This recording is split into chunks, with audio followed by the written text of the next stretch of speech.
Kali ini kita akan membahas alur cerita film yang berjudul Missing 2016.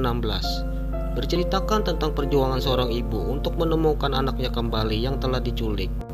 Bagaimanakah cerita selengkapnya? Mari kita simak.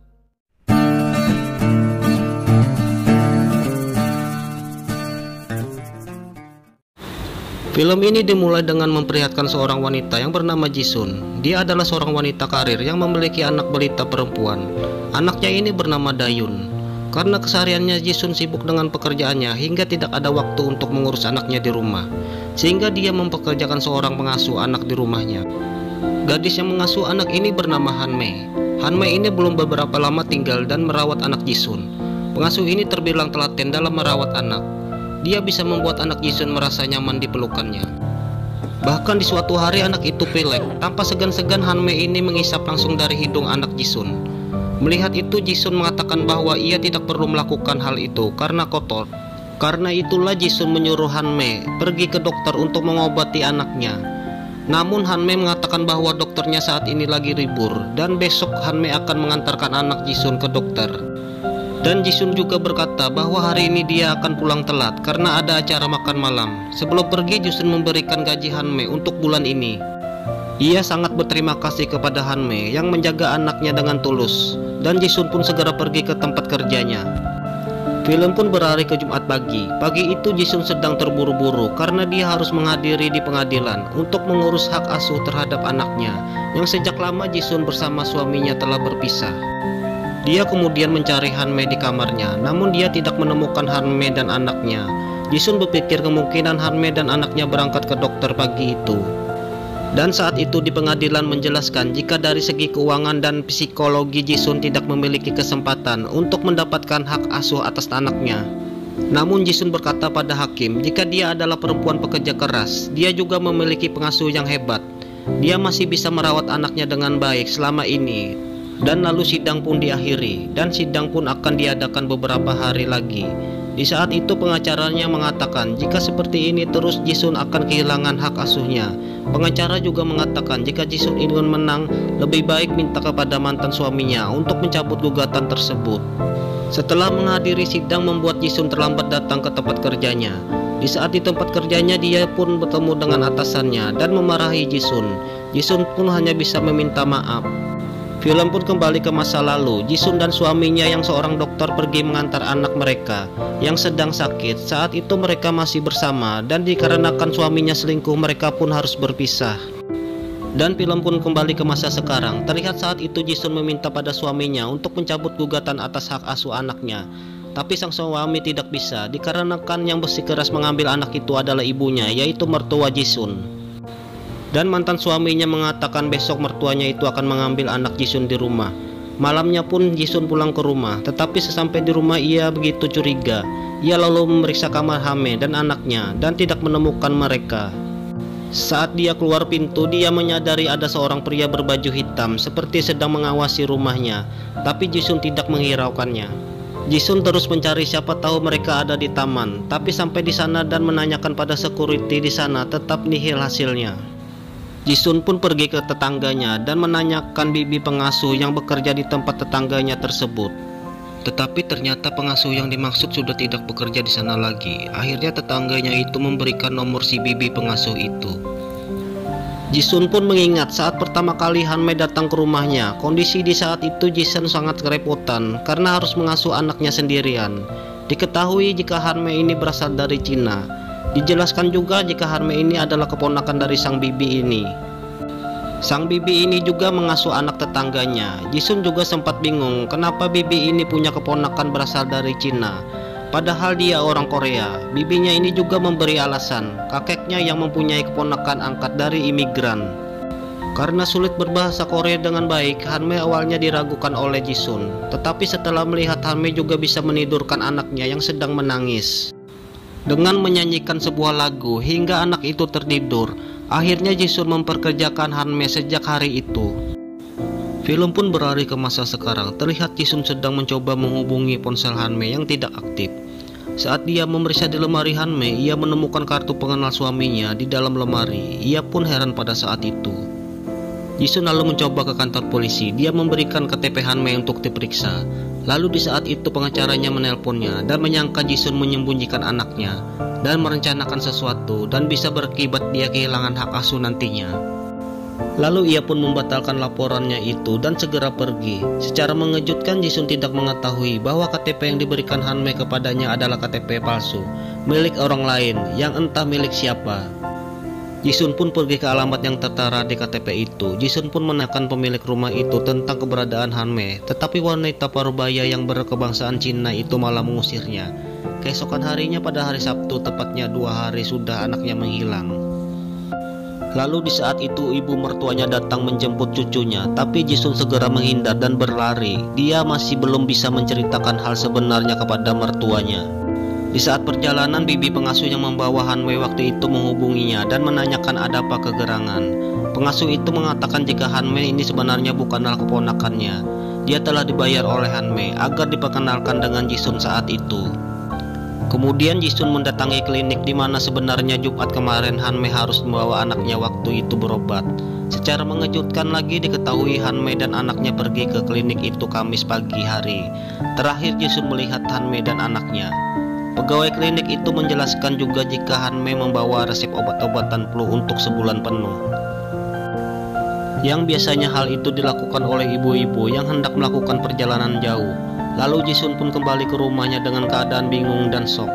Dan di saat itu juga Jisun kembali melihat laki-laki berpakaian gelap sedang mengawasi rumahnya. Laki-laki yang sama saat malam itu kemarin. Kemudian Jisun berusaha menanyakan ada apa kepada pria itu. Dan dari pengakuannya ternyata pria itu meminjam uang kepada Hanmei pada saat itu. Dia ke rumahnya Jisun karena dia tidak bisa menghubungi ponsel Hanmei untuk mengembalikan uangnya. Jisun pun menceritakan pada pria itu jika Hanmei pergi membawa anaknya. Dia pun bertanya di manakah kiranya bisa mendapatkan informasi tentang Hanmei. Lalu tak lama kemudian pria itu pun membawa Jisun ke sebuah tempat di mana Hanmei bekerja sebelum menjadi pengasuh, yaitu tempat prostitusi. Di tempat ini nama Hanmei adalah Magnolia. Jisun pun menanyai pada wanita-wanita malam yang berada di dalam, dan dia pun melihat seorang wanita yang hampir mirip dengan Hanmei, tapi dia belum sempat menemukan informasi apapun. Dan Jisun pun dihubungi nantinya jika didapatkan informasi tentang Hanmei di tempat itu. Lalu saat berada di luar tiba-tiba saja ponselnya berdering. Setelah diangkat ternyata suara dari seorang pria tak dikenal. Pria asing itu mengatakan jika dia telah menyandra anak Jisun, dan Jisun pun diancam jika melaporkan hal itu ke polisi. Karena sang pelaku mengawasinya, Jisun pun disuruh menjauh dari pria di sebelahnya.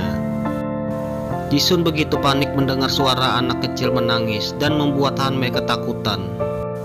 Dia pun disuruh untuk mentransfer sejumlah uang ke nomor rekening yang telah disebutkan, tetapi apa daya saldo di ATM-nya tidak mencukupi dengan jumlah tersebut. Dan akhirnya setelah memohon dan menangis, sang pelaku pun menerima uang transfer tersebut. Lalu kemudian sang pelaku mengatakan jika anaknya berada di sebuah pelabuhan terdekat. Jisun pun terlihat begitu panik dan frustasi. Akhirnya dia pun segera menuju ke pelabuhan yang dimaksud. Dia juga menghubungi polisi untuk meminta bantuan dan mengatakan jika anaknya diculik dan berada di sekitar pelabuhan. Setiba di sekitar pelabuhan, Jisun pun terus mencari hingga akhirnya dia melihat sesuatu yang mencurigakan di tepi pantai. Setelah memeriksa ternyata sebuah plastik yang isinya hanyalah boneka yang terbuang. Jisun akhirnya dibawa ke kantor polisi dan diinterogasi atas laporannya tersebut yang oleh seorang detektif bernama Seo. Jisun dimarahi oleh detektif karena sudah 3 hari dia tidak melaporkannya anaknya yang hilang. Diketahui ternyata KTP yang digunakan Hanmei ternyata adalah KTP palsu yang memang sering dilaporkan telah menipu banyak orang. Karena itulah polisi meminta foto Hanmei beserta anaknya untuk menindaklanjuti kasus tersebut. Tetapi pada saat Jisun memeriksa foto-foto tersebut di ponselnya, Jisun sangat terkejut karena tidak ada satupun foto Hanmei tersimpan di ponselnya. Padahal mereka bertiga sendiri pernah berfoto bersama-sama. Tak lama mertuanya datang dan mendorong Jisun. Sang mertua begitu marah, dia beranggapan jika Jisun telah sengaja menyembunyikan pengasuh dan anaknya agar tidak diambil olehnya. Di sini Jisun mengatakan bahwa itu tidak benar adanya. Tapi apa daya, sang mertua masih tidak percaya. Bahkan pihak kepolisian pun mencurigai Jisun. Karena semuanya seperti kebetulan saja, di saat dia digugat suaminya, di saat itu jugalah anaknya menghilang. Karena pihak kepolisian tidak mempercayainya, akhirnya Jisun pun keluar diam-diam dari kantor polisi dengan menyelinap lewat pintu belakang. Dia pun pergi ke pos security apartemennya, lalu ia pun melihat rekaman CCTV di dalam lift. Dan benar Hanmin membawa anaknya sekitar Kamis pagi. Tak lama kemudian sang security membawa seorang anak kepadanya yang katanya dia melihat sesuatu yang aneh pada Hanme, pengasuhnya yang baru. Di saat itu dia tengah memberi makanan kepada anak kucing di tepi jalan. Kemudian lewatlah pengasuh yang pertama, anak Jisun yang baru saja pulang dari berbelanja. Tak lama kemudian Hanme bersepeda dan telah sengaja membuat terjatuhnya barang bawaan pengasuh anaknya itu. Dan kemudian Hanme mendorong anak Jisun dan membuat anak Jisun tersebut pun terluka. Ternyata Hanme sudah merencanakan dari awal semua ini. Pengasuh pertama yang dipecat Jisun ternyata Hanme lah penyebabnya. Dia merencanakan supaya pengasuh pertama dipecat agar dirinya bisa mengasuh anak Jisun nantinya. Lalu Jisun pergi ke tempat pertama di mana Hanme pernah bekerja sebelumnya, di tempat prostitusi. Di sini diceritakan bagaimana awalnya Hanme pertama kali datang ke tempat itu. Dia layaknya gadis kampung yang baru saja tiba di kota dan membutuhkan pekerjaan. Meskipun ia tahu itu tempat apa, tapi dia bersikeras ingin bekerja di tempat tersebut. Dan ia diberi nama Magnolia. Saat mulai bekerja ada seorang pria yang jatuh hati kepadanya. Pria itu tidak lain adalah pria yang berpakaian hitam yang mengantar Jisun ke tempat itu. Pria itu bernama Pak Yun. Dia adalah seorang mafia. Dia akan melakukan apapun demi uang. Kala itu di saat bersama Pak Yun, Hanme mengatakan bahwa dia akan melakukan anestesi, yaitu pemeriksaan kecocokan organ hati. Hanme mengatakan jika dia ingin mendonorkan organ ginjalnya. Cuma dia tidak menjelaskan untuk siapa itu nantinya. Lalu di saat sore dia selalu meminta izin untuk ke suatu tempat. Tidak ada yang tahu Hanme ini kemana, karena dia selalu merahasiakannya. Terkadang Hanme pulang dalam keadaan tertawa dan menangis, sudah seperti orang gila saja. Lalu tiba-tiba saja menghilang, ungkap sang wanita itu. Lalu tak lama kemudian sahabat Hanme di tempat itu memperlihatkan barang-barang Hanme yang masih ditinggal di tempat itu. Di kotak itu Jisun menemukan foto bayi. Di belakang foto bayi itu tertera nama foto studio. Di tempat lain kepolisian mencurigai Pak Yun. Polisi merasa Pak Yun memiliki informasi yang akan mereka inginkan. Tak lama berserang Jisun pun tiba di sebuah kota kecil. Dia menemukan studio foto yang dimaksud. Di malam itu studio foto itu tutup. Ia pun menunggu di mobil hingga esok pagi. Setelah paginya studio itu buka, Jisun pun menanyakan perihal siapa foto bayi itu. Dan akhirnya pemilik studio itu pun memberikan informasi yang Jisun inginkan. Dan benar itu adalah Hanme dan anaknya. Mereka berfoto berdua di studio tersebut. Dan diketahuilah nama asli dari Hanme sebenarnya itu Kim Yeon. Dia telah menikah 4 tahun yang lalu dengan pria bernama Han Suko dan memiliki anak perempuan yang berumur 4 tahun juga. Polisi itu juga telah mengantongi alamat asli Hanme tersebut. Tak lama kemudian Jisun sudah berada di alamat Hanme dari studio foto. Saat masuk ke dalam rumah itu terlihat berantakan dan tidak ada orang di dalamnya. Namun tiba-tiba ada tetangga yang menanyai Jisun di sana. Ternyata tetangganya ini tahu siapa Hanme dan apa yang terjadi padanya setelah menikah dengan Suko. Mertua mengizinkan Hanme untuk keluar dari rumah dikarenakan Hanme yang berdarah Cina. Sedangkan tetangga ini menyarankan agar Hanme les berbahasa Korea agar bisa bertahan hidup di Korea nantinya. Tapi mertuanya berkata Hanme baru bisa keluar rumah jika sudah memberikannya cucu. Karena dari pihak mertua Hanme takut jika Hanme sudah bisa berbahasa Korea, Hanme bakalan melarikan diri. Dan terlihat di sana Hanme begitu tertekan hidupnya kala itu. Semua mulai berubah ketika Hanme akhirnya hamil. Dia pun diizinkan les berbahasa Korea. Hanme diketahui sangat suka merajut di kala waktu senggangnya. Dia merasa begitu bahagia di masa-masanya mengandung buah hatinya. Dia sangat menikmati perannya sebagai ibu kala itu. Waktu berlalu Hanme terlihat membawa anak ini ke klinik dikarenakan anak tersebut sedang sakit parah.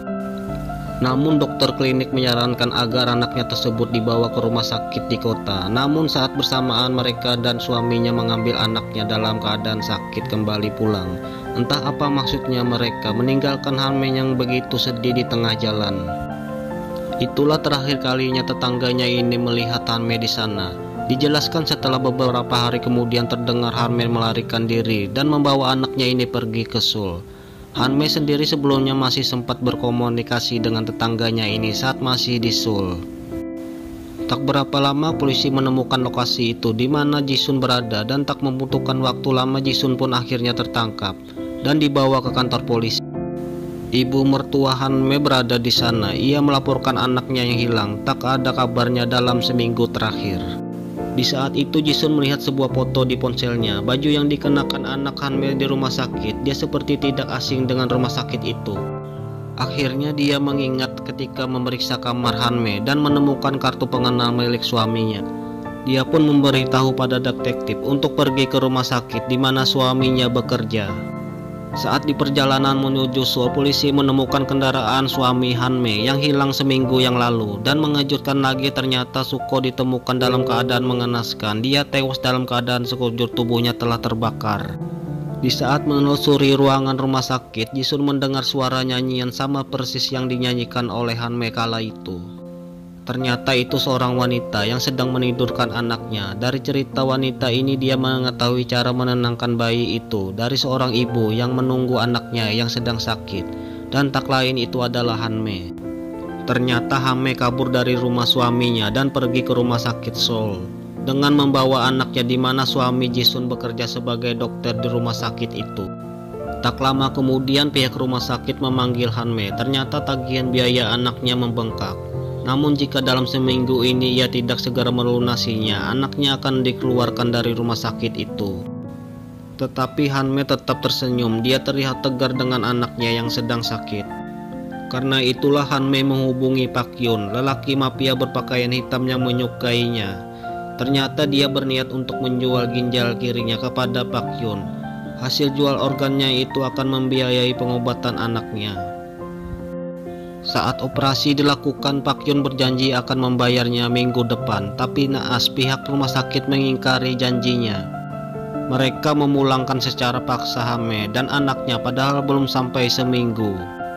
Alasan pihak rumah sakit mengeluarkan Hanme dikarenakan suaminya menjadi wali sah anaknya di kampung, tidak akan membayar dan menyuruh mengeluarkan saja keduanya.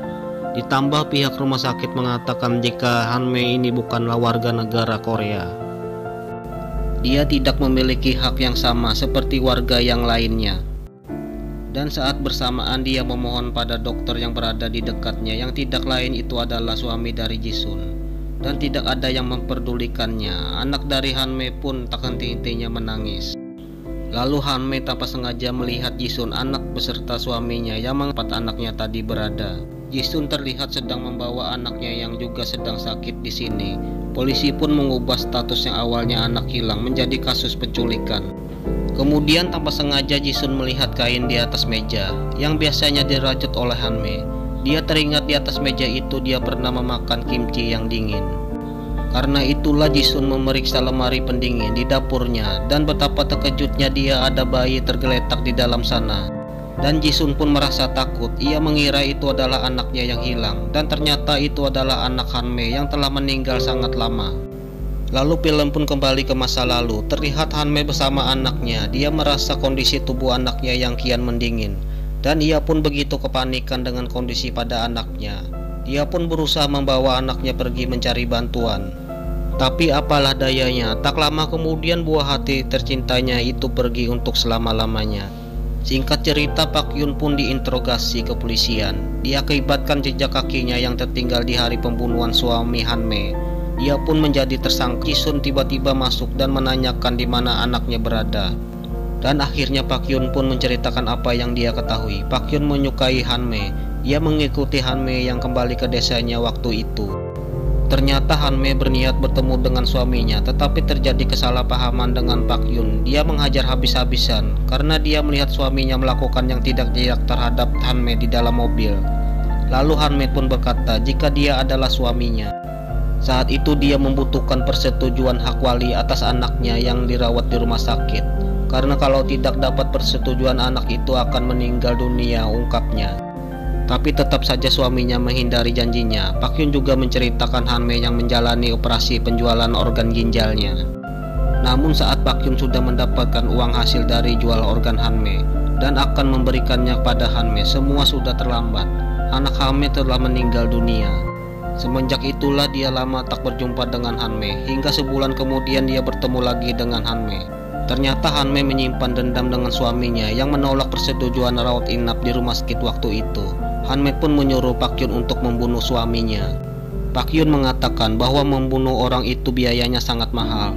Hanmei mengatakan bahwa dia sekarang menjadi pengasuh. Dia akan memberikan anak Jisoo nantinya sebagai bayarannya. Ayah dari anak tersebut adalah seorang dokter yang kaya raya, ungkap Hanmei. Kau bisa memerasnya.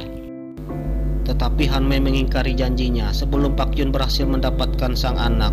Karena itulah dia mondar-mandir di apartemen Jisun untuk mencari Hanmei waktu itu. Tak lama kemudian Pak Yun mengatakan jika sebelumnya Hanmei meminta untuk dibikinkan paspor untuk anak kecil.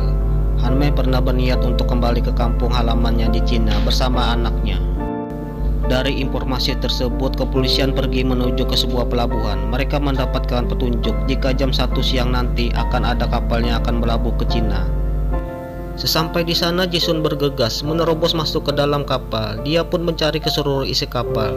Dia pun terkejut melihat Hanmei berada di luar sisi kapal. Jisun pun mencoba mendekati Hanmei, dan Hanmei ternyata menyadari kedatangan Jisun. Dia pun segera berlari hingga tibalah mereka berdua di ujung kapal. Di saat itu juga Jisun memohon pada Hanmei untuk menyerahkan anaknya. Tapi Hanmei mengatakan itu bukan Dayun, melainkan itu adalah anaknya. Dan kemudian seluruh anggota kepolisian mengepung tempat tersebut, yang membuat Hanmei begitu terpojok dan berniat akan mengakhiri hidupnya dengan terjun ke laut bersama Dayun. Lalu Jisun pun memperlihatkan kepada Hanmei kain yang bertuliskan nama anaknya. Jisun mengatakan selimut inilah yang selalu digunakan Hanmei untuk menghangatkan anaknya. Lalu tak lama kemudian Jisun pun berniat akan terjun juga. Dia mengatakan biar dia saja yang mati. Anaknya tidak melakukan kesalahan apa-apa. Dia pun meminta maaf atas semuanya. Jisun tahu jika Hanmei sangat menyayangi Dayun. Dia pasti tak ingin juga Dayun meninggal dunia. Jisun pun terus memohon. Sesaat dia pun tak tahan menahan tangisannya. Dia menatap Dayun seolah itu adalah anaknya yang dia rindukan. Dan akhirnya Hanmei pun melepaskan Dayun ke petugas polisi.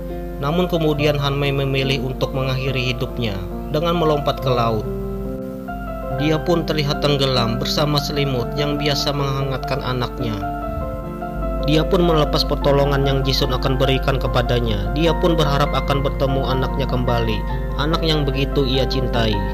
Hanmei pun meninggal dengan besarnya perasaan cintanya kepada anaknya. Setelah itu Jisun terbangun dan pergi menuju taman untuk menemui anaknya yang sedang bermain. Anaknya kini sudah mulai berjalan dan menghampirinya untuk memeluk ibunya. Dan cerita pun berakhir.